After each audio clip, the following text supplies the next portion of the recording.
Class 8 pass মাদারীপুরের জয়নাল এখন ঢাকার বড় চিকিৎসক। চেম্বারে বসেন 3 হাসপাতালে। নিজের নাম বদলে বনে গেছেন ডাক্তার আরিফ হাসান। রোগী দেখেন বঙ্গবন্ধু মেডিকেল বিশ্ববিদ্যালয়ের অর্থোপেডিক সার্জন হিসেবে। চিকিৎসক পরিচয়ে বিয়েও করেছেন 5 বছর আগে।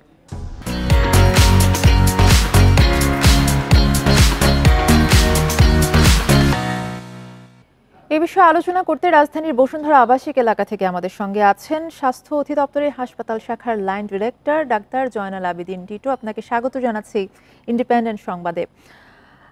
জনাব জয়নাল আবেদিন টিটু, আপনার কাছে শুরুতে জানতে চাইবো যে নিজের নাম বদলে 8ম শ্রেণী পাস জয়নাল নামে একজন বনে গেছেন অর্থোপেডিক সার্জন। 3টি হাসপাতালে তিনি রোগী দেখেন। বাংলাদেশের চিকিৎসা ব্যবস্থার চিত্র এটি, কি বলবেন এই বিষয়ে? এটা চিকিৎসা ব্যবস্থার চিত্র।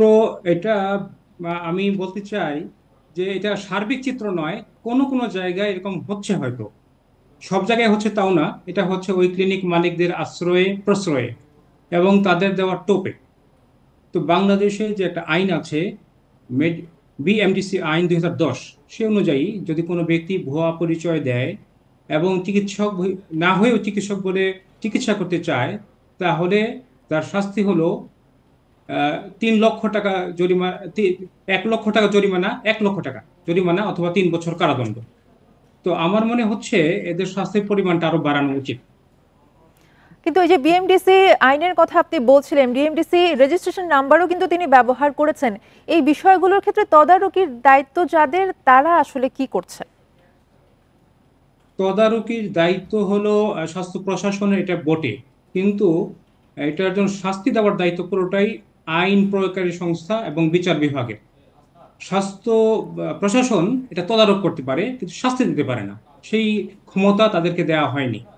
তো আমি মনে করছি এই বিষয়গুলো যথাযথ কর্তৃপক্ষের নজরে এনে একদম মোবাইল কোর্ট অধ্যাদেশ 2009-এর আওতায় নিয়ে আসলে এদের শাস্তি দেওয়াটা যাবে। তবে আমি মনে করি শাস্তির পরিমাণটা আরো বাড়ানো উচিত।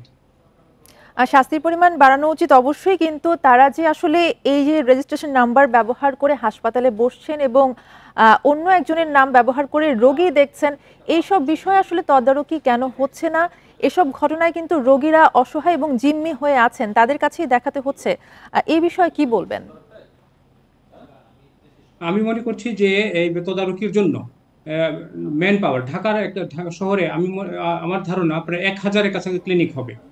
তো স্বাস্থ্য অধিদপ্তরে একজন পরিচালক আছেন, একজন উপপরিচালক এবং 5জন সহকারী পরিচালক। তাদের পক্ষে 1000 ক্লিনিক ডায়াগনস্টিক সেন্টার দেখা খুব কঠিন, খুবই কঠিন। আমি মনে করি জনসংখ্যা বাড়ানো উচিত এবং স্বাস্থ্য অধিদপ্তরের বাইরেও যারা আছেন, আইন প্রয়োগ করেন, তারাও যদি তৎপর হন তাহলে শাস্তি দেওয়া সম্ভব। আর আমি মনে করি এটা শাস্তিটা পাওয়া উচিত ক্লিনিকের লাইসেন্স, যে ক্লিনিক তাদেরকে আহ, সেখানে বসার সুযোগ দেয় সেই ক্লিনিকের মালিকের, কারণ তিনি প্রতারণা করছেন। যিনি ভুয়া ডাক্তার সেজে চিকিৎসা করছেন তারও শাস্তি হওয়া উচিত এবং এটার পরিমাণটা অনেক বেশি হওয়া উচিত। শাস্তির কথা আপনি বলছেন বারবার। এর আগেও কিন্তু আমরা দেখেছি জয়নালের মতোই আরো এরকম অনেক প্রতারণা করে ঢাকা মেডিকেলে বসেছেন চিকিৎসক সেজে। এই সুযোগটা তারা পাচ্ছে কিভাবে? এই সুযোগটা পাচ্ছে, প্রথমত প্রতারকদের সহজে ধরা যায় না, কারণ একটা ইনডিসগাইজ, একটা ছদ্মবেশ, ডাক্তারের বেশ ধারণ করে তারা যায়। হঠাৎ করেই ডাক্তারের বেশ, পোশাক, এরকম অ্যাটিচিউড, অ্যাটায়ার নিয়ে যখন হাজির হয় তখন হয়তো বোঝা যায় না। তাহলে কি যে কেউ ডাক্তারের এই বেশ ধারণ করে ডক্টর হয়ে যেতে পারবে বা হাসপাতালে বসতে পারবেন? মানে এটা কি এতটাই না, সহজ? না, না, এটা এতটা সহজ নয়। কারণ ডাক্তারি, যদি কেউ ভুয়া ডাক্তার হয় তাকে ধরাটা অনেক বেশি কঠিন নয়। তাকে কিছু প্রশ্ন করলেই ধরে ফেলা যায়। আমরা প্রথম প্রশ্ন করি সে কোন মেডিকেল থেকে পাশ করেছে, কোন ব্যাচে, তার বিএমডিসি রেজিস্ট্রেশন নাম্বার, সে কি কি বই পড়াশোনা করেছে, তার প্রেসক্রিপশনের, তার হিস্ট্রি, এক্সামিনেশন দেখে আমরা ধরে ফেলতে পারি। কিন্তু মুশকিল হয় সন্দেহটা করব কখন। যখন সন্দেহের সুযোগ আসে তখনই সন্দেহ করা, শুরুর দিকেই সন্দেহ করা যায় না যখন ডিসগাইজ থাকে। জি, আপনাকে ধন্যবাদ আমাদের সাথে যুক্ত হবার জন্য।